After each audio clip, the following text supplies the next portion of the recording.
Hey, how's it going? Welcome to my channel and my Subathon TED Talk. My name is Makoto. I am a variety streamer here on Twitch as well as a content creator here on YouTube.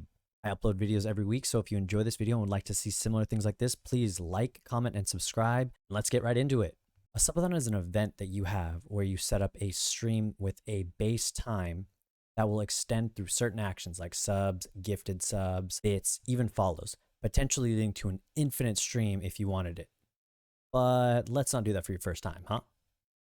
If used correctly and at the right time, a subathon can help boost your growth in an amazing way. But if you rush to do your first, it might not turn out how you hope. Always keep that in mind and make sure to set realistic expectations. I'm going to cover a handful of topics that I use to help set myself up for success on my first subathon that I hope will do the same for you, whether it's your first, your second, your third, or your fourth. If I forget anything outside of this video that you might need help with or you had any questions on, feel free to mention in the comments below and I will respond and do my best to help you in any way I can.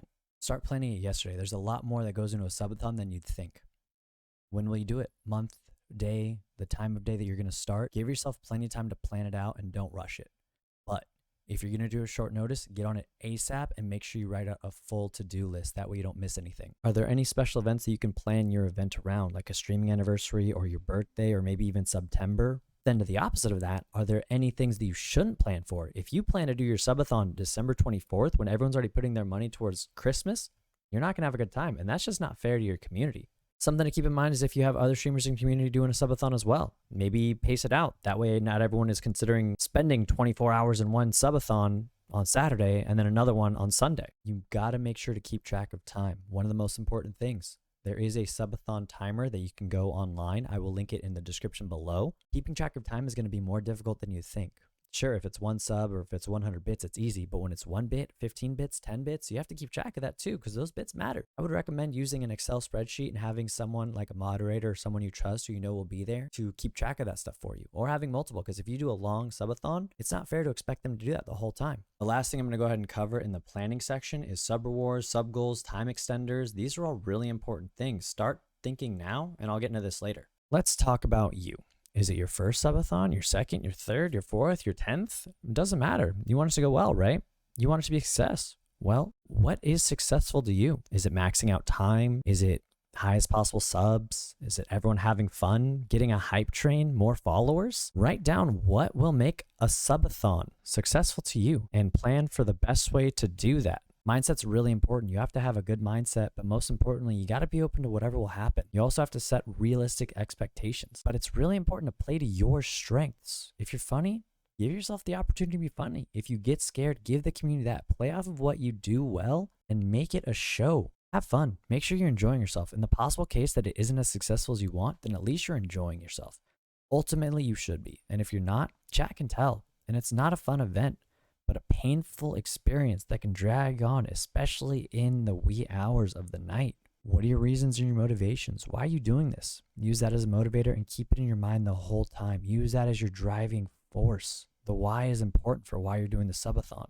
Your mental and physical health is really important. Don't stream every day until the subathon. Make sure you're eating good meals and drinking plenty of water. Rest up and get in the right headspace. What are your expectations in regards to subs? How many do you think you're going to get? How many people are going to stop by? What's going to be your average view count? How many followers? How many bits do you think you might get? Use these to dictate what you'll be using for goals and for your subathon goals. This is where your community comes into play. Another really important thing is the banner. You need to make sure it's easily understandable. Individual goals versus group goals, how much each bit or sub is going to get you time-wise, what the total goal will be. You need to make sure that people understand it when they look at it. Otherwise, if you have maybe the bits messed up or it's confusing, or maybe if the rewards aren't really incentivizing enough, they might not go for it. So that's something you really need to make sure. Make sure it's understandable. This was mine if that helps. Sub rewards. You have to make them alluring. Solo versus group. You got to have individual incentives too. Something that I did was I looked them up on Google. I looked at other people's subathons. I saw what they had as ideas and I used that. That's something you really need to go with. Again, is what drives them. Make it tweets or putting their name on your wall. You know, whatever it is that you do. Think about that. This is what you use to base off your community. What are their interests? Know your community and what fires them up about what you do. Some examples are AMAs, singing everything in chat, karaoke, but obviously you have to be careful of the DMCA, or doing stuff like reactions or story time, or think of grander things for higher tiers. I had a maid outfit that I did not think would get hit, but it did. And then they even made it a redeem in my chat. That's crazy because it was what they wanted. And also a Minecraft server. I now have a dedicated Minecraft server for my subs in my Discord. Feel free to join if you haven't already. spacing them out. If you're bigger, maybe you can do it every 50. If you're smaller, maybe start by 1, 5, 10, 20, 25, etc. And then kind of space it out more and more. And how high do you want to go in regards to your subs? When I did it, I had a joke of there being a face reveal at 1,000 subs. My community is way too small for 1,000 subs, so I knew that it was a joke. Again, play to the community you have. Make it and blast it all over social media. Let people know what's up. Post it to places so more and more people know what's going on. Hype that shit up. Do it right. Make all the tools you might need. Make it fun. Make some overlays. I did one for my gacha wheel, which again, I'll put the link for the wheel picker below. It wasn't hard to make. Make it with the internet browser source. And then think of special redeems specifically for that. Like I did my maid redeem. Anything that might assist in the fun. Use any and all tools at your disposal to make it as effective as possible. The subathon itself, what's your pacing going to be? You got to keep it interesting. Feel the group, involve the chat, go hard, then take it back. You got to control the room. Scheduling. Give yourself at least a vague idea or plan and change things up as they go. Are you going to do just chatting first, then switch to a game for a little bit of time, then switch back to just chatting, add in a community game, etc. You got to kind of pace it out. Food, drinks, breaks. You got to plan that stuff ahead. Are you going to sleep? Yes or no? How long are you going to be streaming? What's your max cap time? Plan your breaks accordingly. Depending on how long your stream will be, don't be afraid to take the breaks. Naps are good for mental energy replenishing. If you hate yourself the whole time, it'll show to chat, and that's not the makings of a good stream. Even when I did mine and maxed out at 32 hours, I still took an hour and 20-minute nap. Probably should have taken more, honestly, but I wanted to go as much as I could the whole time. Don't be afraid to take a break.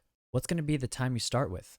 4 hours, 2 hours, 6 hours? And then when will it be? Are you starting in the morning? Your time extender should be based off community. If you have a smaller community, then maybe you want to have your subs and bits go the extra mile for you and have a sub go for 30 minutes each time one is added. If you have a bigger community, 5 to 10 minutes should probably be good.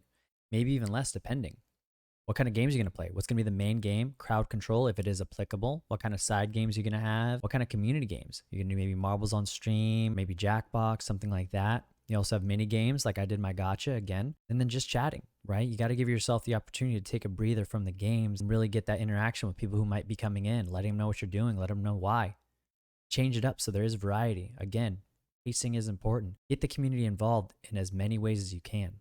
Condition yourself. It's more exhausting than you think to play for 24 or 48 or 72 hours on a stream, sleeping or no. If you haven't streamed for extended periods of time before, understand what you're getting yourself into. Don't be afraid to cap at a shorter time. There will be an opportunity for a month-long subathon next time. And then obviously you have time killers, things that you really need to help focus into, stories, topics of conversation. You have opportunities for an AMA or singing only, right? Because then people can have fun with that and that takes away from a game. Or story time. You know, I used that for rewards so people could hear stories of my past. Use that when you get a lull or when you want to change it up from a game, right? Give yourself those conversation topics and do your best to make sure you have something to talk about or lined up. That way in the wee hours and 3 a.m. when you have 2 or 3 people with you that are falling asleep, when you have something to fall back to when you're tired and your brain doesn't function. And all you can think of is, oh, what's your third favorite dinosaur? Mine's a mosasaurus, by the way. You didn't even ask. Whatever. When the stream is done and you sleep for a day, remember that it's not the finish line. It's back to the fun. The days just keep going. It's not an end. Ride the wave since you've just gotten a bunch of subs and new follows and a bunch of hype. Take advantage of that stuff. Use the rewards that you could to cultivate interest. For example, I have a sub-only Minecraft server. That was one of the rewards. So as soon as I was able to, I made that and I got as many people who are subbed in there as I could. And if you sub to my Twitch, you're welcome to join.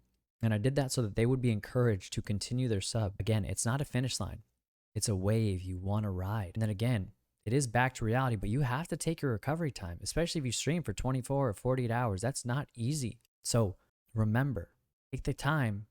Life does go on. Keep the ball rolling and don't let that heat cool off. As much as you think like, wow, this is it, this is crazy. When that day comes around that it's done, you're like, what's next?